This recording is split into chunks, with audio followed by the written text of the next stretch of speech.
Let's talk about this Ryan Weathers move for the Yankees, and I mean it's a great move from the Yankees' perspective. It adds more pitching and a lefty pitcher to an already incredibly deep rotation. Once the Yankees' three starters, Rodon, Schmidt, and Cole, all get back, the Yankees are going to have what, 8 starters they can call upon.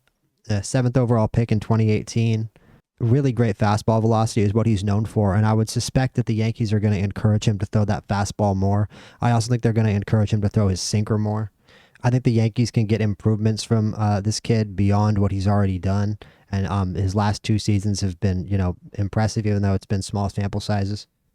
But I think it's another case of the Yankees robbing the Marlins blind. I think if I was a Marlins fan, I would just be broken at this point watching, great young pitcher. I mean, maybe Ryan Weathers isn't great, but at least, respectable young pitcher who a team like the Marlins should be keeping around. Just player after player going to the Yankees. Not even necessarily player after player leaving, but going to the Yankees for, these prospect packages, these lottery assortments of prospects. For somebody who, if you were a Marlins fan, Ryan Weathers is one of the players that next year, if I was a Marlins fan, that I would be most looking forward to watching on the team. And now, yet again, he's gone. And of course, when the next pitcher comes up to the Marlins, why would a Marlins fan have any faith that they would stay? They wouldn't. The Marlins are, as I've talked about before on the channel, in one of the worst financial situations in the MLB of any team. They've been in debt for a very, very long time. And if there's a chance that a player like Ryan Weathers, who, he's only got a 24-game sample here, is about to go into arbitration and get a pay bump, there's no reason for them to want to pay him. So they just trade a pitcher who, I'm sorry, the Marlins were only 4 games under 500 last year. This is a young team that, you'd figure they would continue to invest in and, give them some cover on the pitching side. And, they don't have a terrible rotation at this moment. Alcantara, Perez, Meyer, Braxton Garrett. But, injuries, the grind and the tear of a 162-game season, you're going to need more depth than that. And, there's just no reason on paper from a baseball perspective, why the Marlins would trade Ryan Weathers for prospects, right?